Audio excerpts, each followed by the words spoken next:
Welcome back to the podcast, Unbinding the Bible. I've titled this week's episode, Throwback Thursday, The Servant of the Lord.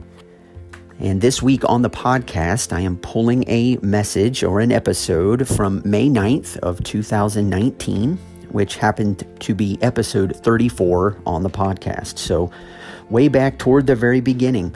And it was titled, The Servant of the Lord.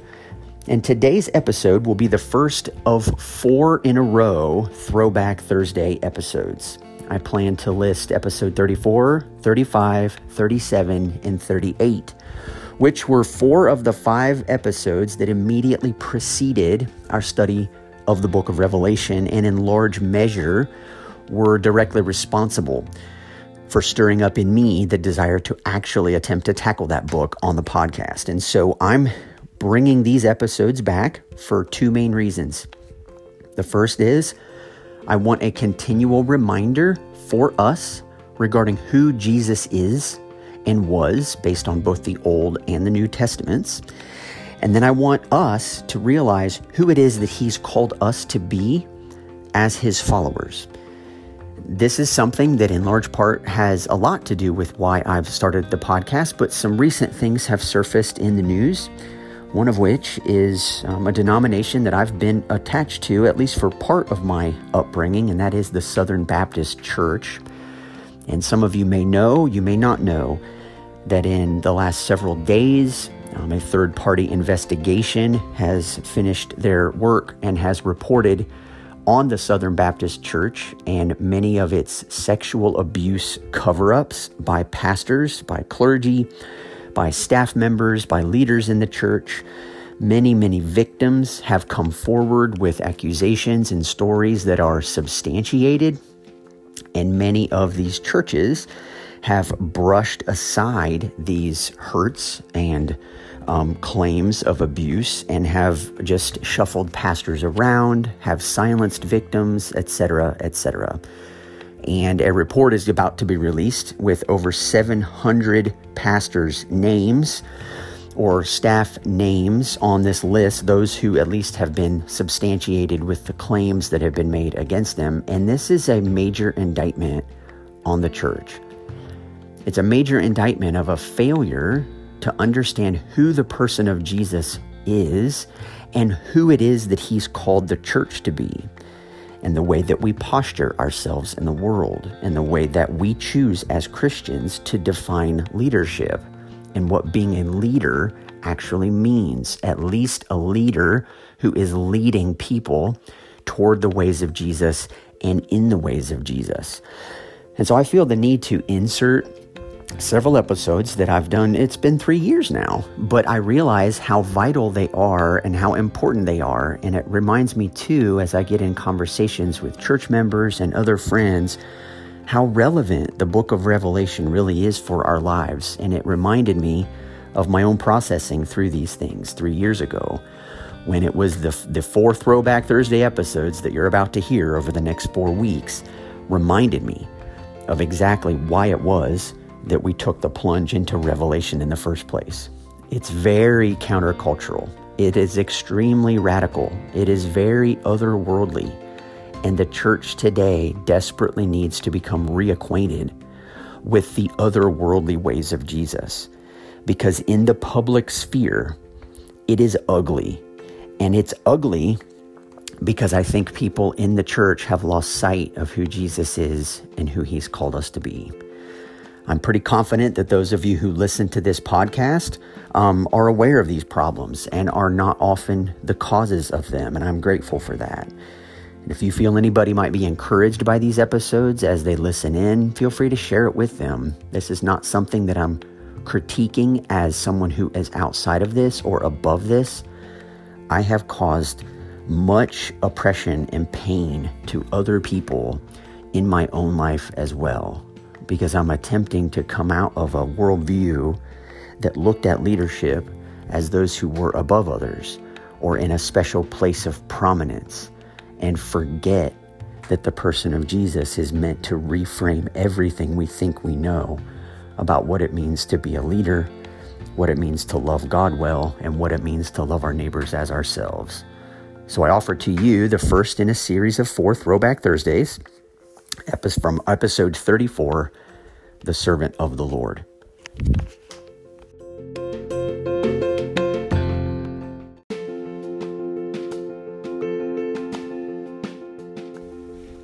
Welcome back to the podcast, Unbinding the Bible. This is episode 34, The Servant of the Lord.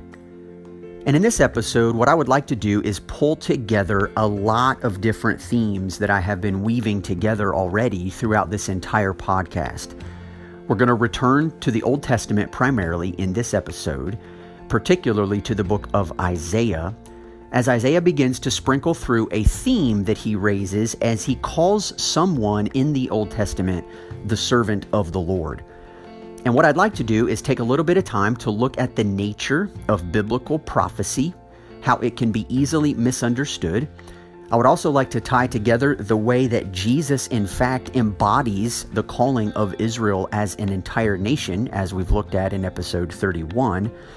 And then I would like to explain why it is that the men on the road to Emmaus in Luke 24 that we looked at in episode 1 of this podcast, why they so easily missed Jesus when he came.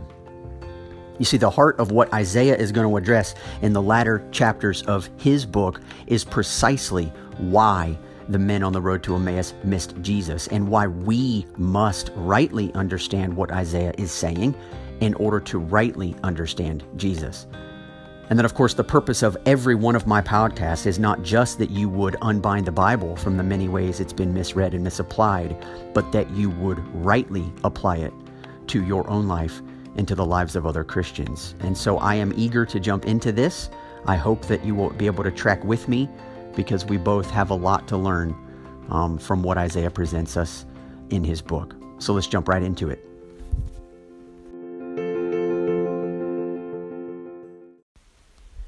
To begin this week's episode, I'd like to say a few words actually about a concept that I discovered when I was preaching the sermon that I presented on this podcast as episode number 28, the Rebuking the Mighty Waters sermon.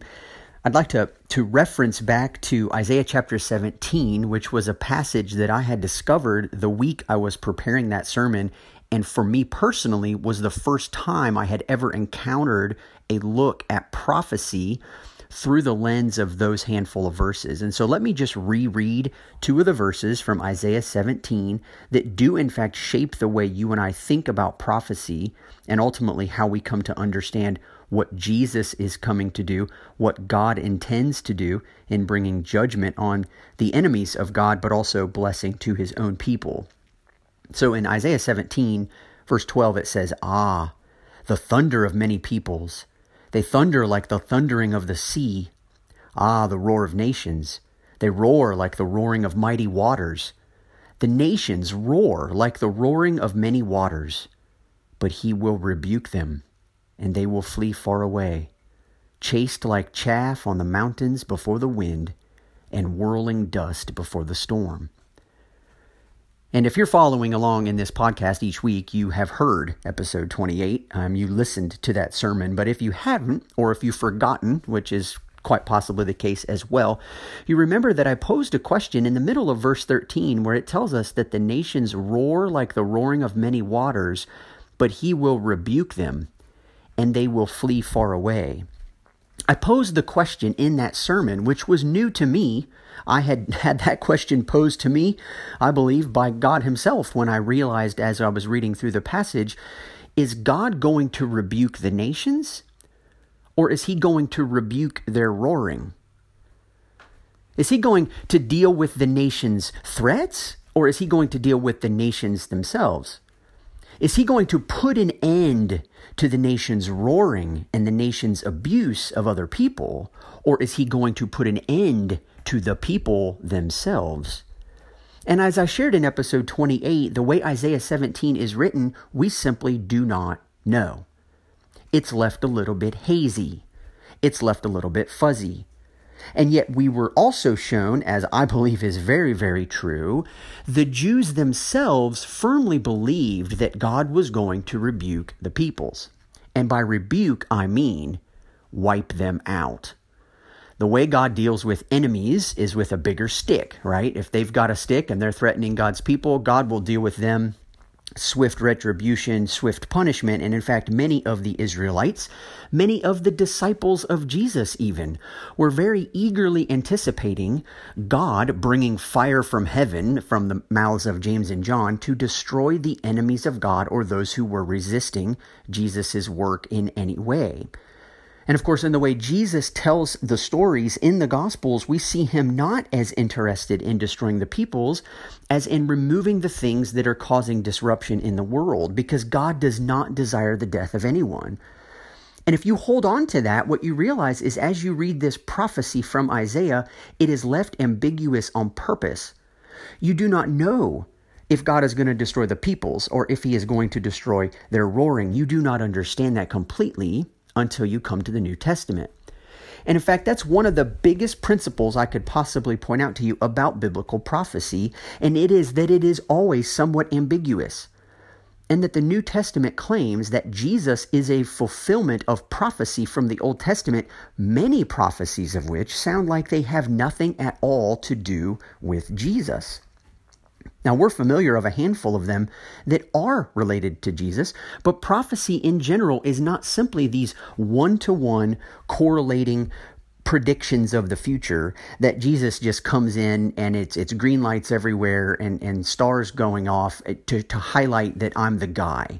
That there clearly was a lot of confusion. And as I shared in episode 1, there was a lot of confusion regarding who the Messiah would be and what the Messiah would do.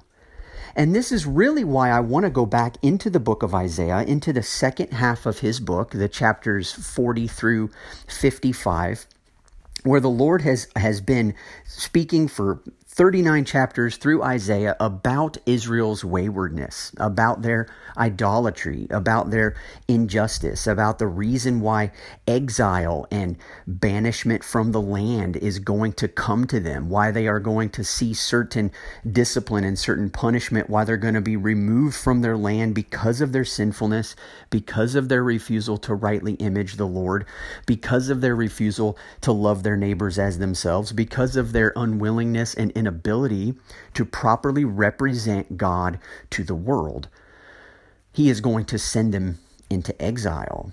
And in the latter half of the book of Isaiah, it is filled with tremendous promises of blessing, future consequences and discipline and punishment on those who continue to remain the enemies of God.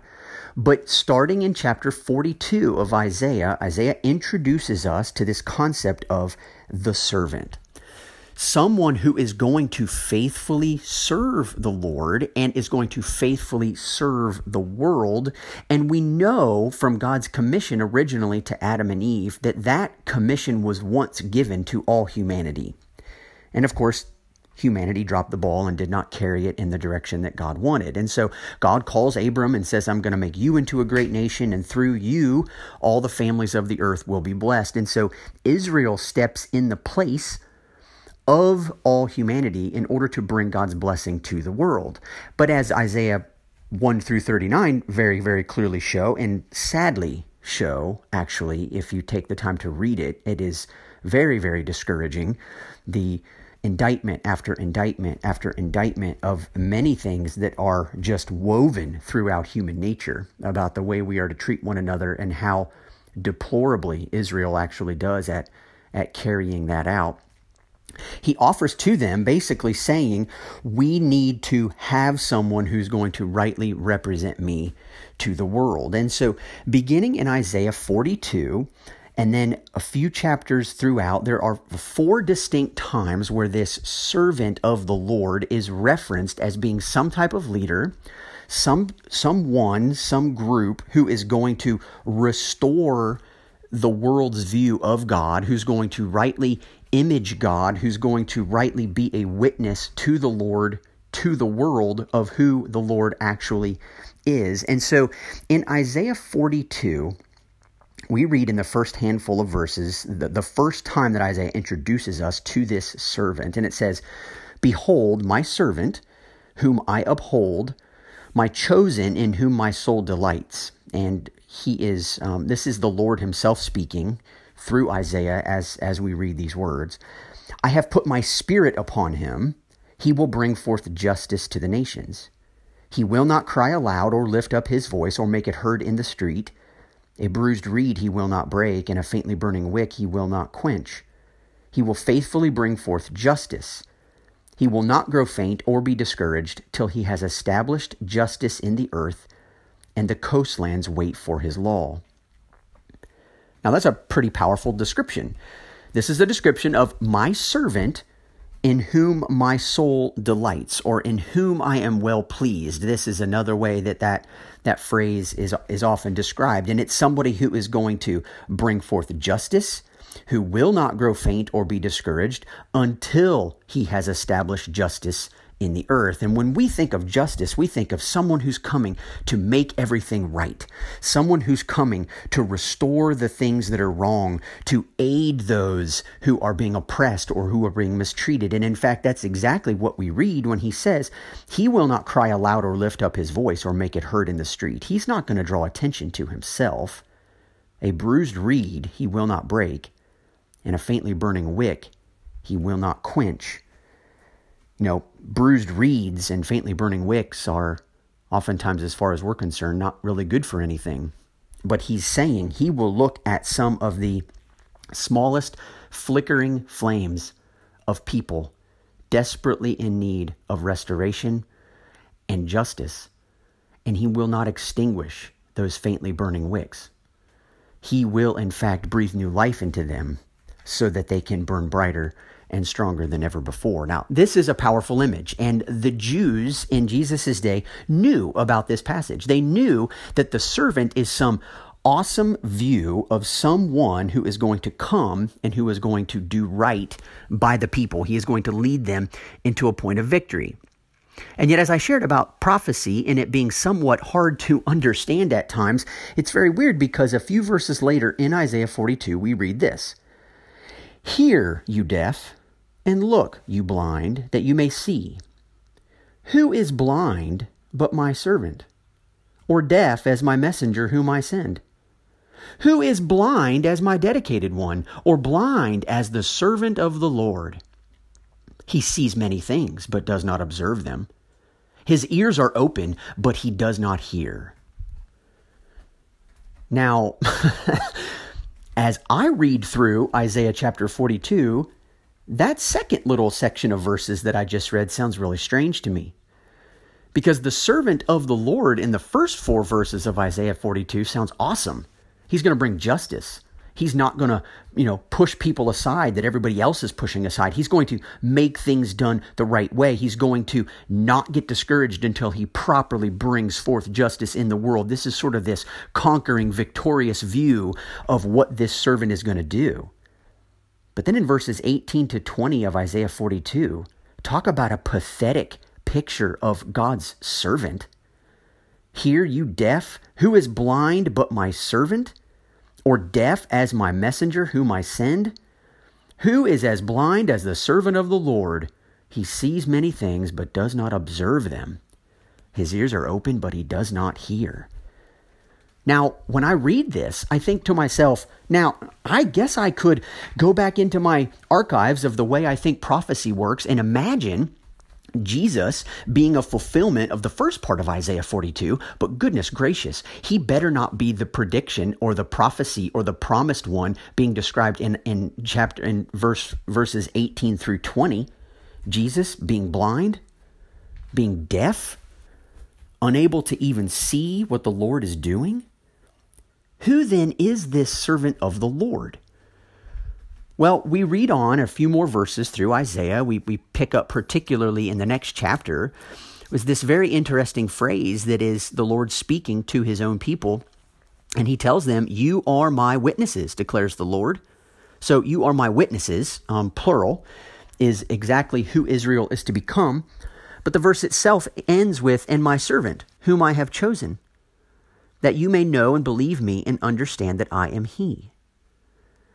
Now here, it sounds strange that the Lord is speaking to Israel, calling them his witnesses, but then also calling them his servant. Again, you have to continue through Isaiah to what is actually the second servant song, and one that I'm going to show you the reason why I'm bringing these to your attention in just a moment. But allow me to read what is Isaiah's second servant song, one that begins to clarify a little bit just regarding who this servant is and what his role will be. So let me read for you Isaiah 49, the first 6 verses. Listen to me, O coastlands, and give attention, you peoples from afar. The Lord called me from the womb, and from the body of my mother he named my name. He made my mouth like a sharp sword. In the shadow of his hand he hid me. He made me a polished arrow. In his quiver he hid me away. And he said to me, You are my servant, Israel, in whom I will be glorified. But I said, I have labored in vain. I have spent my strength for nothing in vanity. Yet surely my right is with the Lord, and my recompense with my God. And now the Lord says, He who formed me from the womb to be his servant, to bring Jacob back to him, and that Israel might be gathered to him. For I am honored in the eyes of the Lord, and my God has become my strength. He says, It is too light a thing that you should be my servant to raise up the tribes of Jacob, and to bring back the preserved of Israel. I will make you as a light for the nations, that my salvation may reach to the end of the earth. Now, when we come to Isaiah 49, especially after reading both passages in Isaiah 42, we start to get a little more clarity as to the answer to our dilemma. Who is the servant of the Lord? In verse 3 of Isaiah 49, we are told flat out, You are my servant, Israel, in whom I will be glorified. But then in verse 6 of that exact same passage, we are told that this servant, who is Israel, will be someone who is sent to Israel to bring them back to the Lord. And so all of a sudden, we begin to see a little bit more clarity here. We begin to see that the servant is Israel. The servant has always been Israel. But yet this particular servant is someone who is going to bring Israel back to God. And so if you follow this logic, you understand exactly why I had a handful of podcast episodes where I was working what I felt like was fairly tirelessly to show you that Jesus, as Israel's representative head, is both Israel and Israel's leader. And we don't make that up from the New Testament alone. This is embedded and woven very, very heavily and very consistently throughout the Old Testament. Isaiah 49 is one of the clearest instances. This servant of the Lord is Israel and is also someone sent to Israel. And so for the first time, Isaiah 49, I think, connects the two seemingly opposite views of the servant that Isaiah presented us with in Isaiah 42. We have someone who is in fact blind, who is the Lord's servant, who is deaf, who cannot hear, and we have a servant of the Lord who will not rest until he brings justice to the nations. Now, the big question on everybody's mind is, what will it take to bring justice to a blind and deaf servant of the Lord? That's a crucial question to ask. What will it take to become someone who is tirelessly bringing forth justice to the weak and to the oppressed? Again, we're not fully told. But we flip the page to the next chapter, and in Isaiah chapter 50, there is a further description of this servant. And he is not simply someone who is only a light, or who is only tireless, or who only works very, very difficult and with a lot of authority and a lot of power. It says in verse 5 of Isaiah 50, the Lord God has opened my ear, and I was not rebellious. I turned not backward. I gave my back to those who strike, and my cheeks to those who pull out the beard. I hid not my face from disgrace and spitting. And the passage goes on from there. Now here, it appears that the servant of the Lord is someone who is very courageous, very tireless, very fearless in his approach to restoring justice. He is, in fact, someone who embodies all of the people of Israel himself, but also represents them to restore them. And yet this servant, in some sense, is not only fearless, but has to be this way, because he is going to receive tremendous opposition to become the very thing that he is. And so we continue to track, continue to pick up more themes, and then the final servant song is the servant song from Isaiah, which is the easiest one to understand because it is the most familiar. And I won't read the entire passage, but you know it as Isaiah 52, verse 13 through Isaiah 53, verse 12. And it is a description of this servant in all of his glory, but it is an incredibly ugly, suffering picture of a servant. And here's how it begins in Isaiah 52:13. Behold, my servant shall act wisely. He shall be high and lifted up, and shall be exalted. As many were astonished at you, his appearance was so marred, beyond human semblance, and his form beyond that of the children of mankind. So shall he sprinkle many nations. Kings shall shut their mouths because of him. For that which has not been told them they see, and that which they have not heard they understand. We skip down to verse 3 of Isaiah 53. He was despised and rejected by men, a man of sorrows and acquainted with grief. And as one from whom men hide their faces, he was despised, and we esteemed him not. Surely he has borne our griefs and carried our sorrows. Yet we esteemed him stricken, smitten by God, and afflicted. But he was pierced for our transgressions. He was crushed for our iniquities. Upon him was the chastisement that brought us peace. And with his wounds we are healed. This is the final time in Isaiah's book that he speaks about the servant of the Lord. And if we take each one in turn, what we get is a richer and richer picture as we go of what the servant of the Lord will do. But the picture begins with a conquering servant, bent on justice, one who will not rest until justice has actually come. We then find out in Isaiah 49 that this servant is Israel and is also someone who is sent to Israel to be a light for the nations, that God's salvation may come to the ends of the earth. In chapter 50, we start to see, though, that the pushback that this servant will receive from the very people to whom he is sent is going to be great. They're going to want to pluck out his beard. They are going to want to spit on him and to smack him. And in Isaiah 52 and 53, we are shown an incredibly discouraging picture of someone who is abused, who is ridiculed, who is beaten, who is mocked, who is flat out rejected and hung out to dry because the people despise what he's come to do to such an extent that they insist on getting rid of him. This is the image we have of the servant of the Lord. It is Israel, but it is also someone sent to Israel. And the reason why this is so significant, and the reason why it is that Israel did not understand their Messiah when he came, was because they were latching on to the view of a servant as a conquering ruler. Nowhere in these passages talking about the servant are we speaking about the Messiah or the coming king or the coming ruler or the coming conqueror. But the people of Israel were very intent that this was the kind of person that was going to come. This was the kind of person that was going to shut up the roaring of the nations, if you will, who was going to turn them into chaff and cast them far away, who was going to rebuke the nations, who was going to defeat their enemies, who was going to deal with everything in this world that was wrong and make it right again. It's just that they had a particular view in mind of how that was going to happen. And Jesus did not fit the bill.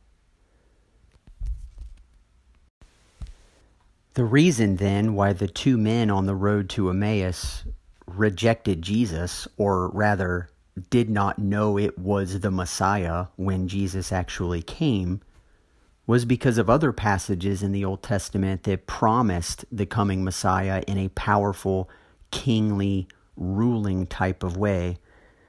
And one of those passages is actually found in Psalm chapter 2. And it says, "Why do the nations rage and the peoples plot in vain? The kings of the earth set themselves and the rulers take counsel together against the Lord and against his anointed, saying, let us burst their bonds apart and cast away their cords from us. He who sits in the heavens laughs. The Lord holds them in derision. Then he will speak to them in his wrath and terrify them in his fury, saying, as for me, I have set my king on Zion, my holy hill. I will tell of the decree. The Lord said to me, you are my son. Today I have begotten you. Ask of me, and I will make the nations your heritage and the ends of the earth your possession." Now, Psalm chapter 2 is one of the most exciting passages to the Jews of the Old Testament time, waiting for the day when God would declare to his king, you are my son, today I have begotten you. And this passage would actually often be read at the installation of a new king of Israel, reminding them again, as we've already talked about, that the king was an embodiment of, and also oftentimes known as, the Son of God. Well, Jesus didn't seem to fit the bill of this ruling, conquering king because he was rejected and he suffered and he endured all kinds of mistreatment and he was eventually killed. That does not sound like a Lord who is holding the nations in derision, laughing at their rejection of him as he magnificently and powerfully and exultingly puts his king on the throne and shows the world that they all need to bow to him. This was the image that the Israelites had in their mind of what the coming king from God would look like and what he would be like. And it's no doubt in my mind that they would have melted these images of the one who's coming to bring justice to the earth and to restore power back to the Israelite people. This is how they found themselves interpreting passages like Isaiah 42. And yet what I love about particularly what Matthew does with his gospel in the New Testament is he opens it up by very closely connecting Jesus as a descendant of David, the greatest Son of God, enthroned as God's king and Israel's greatest king. And so as you begin to read Matthew's gospel, and Matthew makes no mistake about it, that Jesus is in fact the son of David. He is Israel's great king. But he does something really, really interesting in the end of Matthew chapter 3. And I read this section to you a few times ago in a different episode when we were looking at the temptation of Jesus, but I chose at that time not to make any reference to this verse in particular, but I'd rather do so now. And here's what we read in Matthew 3, 16 and 17. When Jesus was baptized, immediately he went up from the water, and behold, the heavens were opened to him, and he saw the Spirit of God descending like a dove and coming to rest on him. And behold, a voice from heaven said, "This is my beloved Son, with whom I am well pleased." Here is the thrust of what I want you to grasp from this week's episode.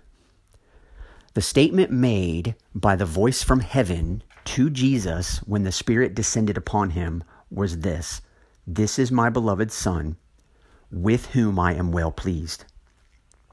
That statement is actually quotations from two separate Old Testament passages. The first is from Psalm chapter 2, which I just read to you. The one that says, "This is my beloved Son." That is the passage coming from Psalm chapter 2, which is showing that this is in fact the Son of God, the reigning and anointed new king of the Lord, the one who's going to conquer and who's going to be victorious. The question that was never on anyone's mind was, how exactly is this king going to conquer? How exactly is he going to restore justice to the nations? How exactly is his tireless efforts going to be displayed in this world? How is it that this king is going to be raised up, lifted up, exalted, and be given the place to rule over all the earth. How is it going to happen? Most people don't ask that question because it seems obvious. Well, he's going to come in, he's going to wipe out the enemies, he's going to destroy them, and he's going to raise to a position of power. But according to Matthew 3, and the voice that comes out of heaven, it starts this way. This is my beloved Son, with whom I am well pleased. The with whom I am well pleased is a quotation from Isaiah 42, verse 1, the very first passage that I read to you from the servant songs in Isaiah. Nobody in the first century was prepared for this statement. No one was prepared that the coming Messiah, the coming ruler, the coming king would be the same person as this suffering servant who's come to bring forth justice. Someone who is a representative of Israel, both as its king and also as its servant, but is also someone who is sent to Israel. And who, in fact, is it? Who are the very people who are the ones who, according to Isaiah 50, pluck out the beard and whip this man with reeds? Who is it, according to Isaiah 52, who causes this person to suffer and abuses him with stripes and mars his appearance so that no one can recognize him? It is, in fact, Israel. It is the servant to whom the servant is sent who does the damage. And what is absolutely stunning about this is what you find in the temptation that follows this passage in Matthew 3 immediately. The enemy comes to Jesus and says, if you are the Son of God, make these stones into bread. And we walked through what all of these temptations mean, but I want you to focus in for just a second on the final temptation. He offers Jesus all the kingdoms of the world if he will bow down and worship him. What he is offering to Jesus is a chance to be enthroned as the king from Psalm chapter 2 without enduring the suffering of Isaiah 42 first. What he is saying is you can in fact become the king without having to go through the suffering first. And yet, as Isaiah 49 pointed out, the purpose of this servant, who is Israel, but who is being sent to Israel, the purpose of this servant is to be a light to the nations so that God's salvation may come to the ends of the earth. That is the purpose of this servant. The purpose of this servant is to be a light for the nations, someone who will embody who God is, rightly representing the Lord God to the world and to Israel, and showing them exactly who he is and what he's like. And so with every single temptation, the enemy is offering to Jesus the chance to act as a king would act. Serve yourself. Turn these stones into bread. Jump off the pinnacle of the temple. Make God prove that he loves you, that he cares for you. Highlight yourself. Exalt yourself. Make a name for yourself. And in rejecting every one of those temptations, Jesus simply says that he is perfectly content and perfectly willing to rule as a king through suffering, death, shame, rejection, betrayal, and on and on and on. This is the way the king will restore justice to the world in a tireless fashion. This is the way a king will become a light to the nations so that God's salvation may reach to the ends of the earth. This is what it means to be a suffering king. This is what it means to be the Lord's servant. This is what it means to be the Son of God. And Jesus wraps all of these themes up so tightly, and I've taken the time in this week's episode to focus in specifically on this because nothing is more important in my understanding than for us to know who Jesus is. And Matthew takes tons of time. He talks about it in chapter 8. He talks about it in chapter 18. Sprinkled all throughout Matthew's gospel, he gives us these little clues along the way, quoting back to these servant songs of Isaiah to remind us this is what was done to fulfill. We placed all of our iniquities onto him. Jesus heals someone of a fever. And in Matthew chapter 8, he heals Peter's mother-in-law with a fever. And it says, then they brought to him many who were oppressed by demons, and he cast out the spirits with a word and healed all who were sick. And then it says, this was to fulfill what was spoken by the prophet Isaiah. He took our illnesses and bore our diseases. Well, he's simply here quoting from Isaiah 53 verse 4. Jesus embodies this, and by doing this, he brings forth justice to the nations. And so these are concepts that are intended to be held together incredibly tightly, and yet in our own human nature, we reject the connection of these things without even thinking. In our minds, to rule, to reign, to conquer, to be victorious is all glory, it's all magnificence, it's all success. It doesn't involve any suffering, it doesn't involve any hard work, it doesn't involve any tripping and falling and failing, it doesn't involve any rejection. But Jesus grabs the two themes and says, to fully embody the image of God, to define what it means to rule the world well, it involves both of these things in perfect harmony and in perfect union. And this is central for you and I to grasp as Jesus invites us to deny ourselves, take up our crosses, and follow him. This theme of the servant of the Lord and the way Jesus embodies what it means to be the Son of God, enthroned as King, and to be the suffering servant of the Lord who brings Israel back to God, this will define perfectly what it means to be a human being made in the image of God, restored by Jesus Christ, and a follower of Jesus. We can't separate them. And our entire life of growth as a Christian will be in coming to understand more clearly what does it really look like to suffer and to rule well simultaneously. What does it mean? How does it work? That's the point of the New Testament. And I'm afraid that there are many, many Christians who are reading their New Testaments wrongly because they do not hold these two themes together when they read. And so we're very eager to see God's judgment and criticism on those who don't agree with us, and not as open to receiving his rebuke ourselves for ways in which our own lives are still misguided, still looking for all the glory and none of the difficulty. It's a life that's unparalleled to anything in this world, but it's one that will not come unless, as I shared in last week's episode, we are born from above. We receive life from outside ourselves, life that Jesus promises to give all those who seek him and ask for it. It's a life that only he can grant to us, but it's a life that is literally worth dying for. And so that's all the time we have for this week's episode. I am very, very excited to get to the ones coming. I hope to encourage you, but I hope some of the things that I share in weeks to come may even surprise you.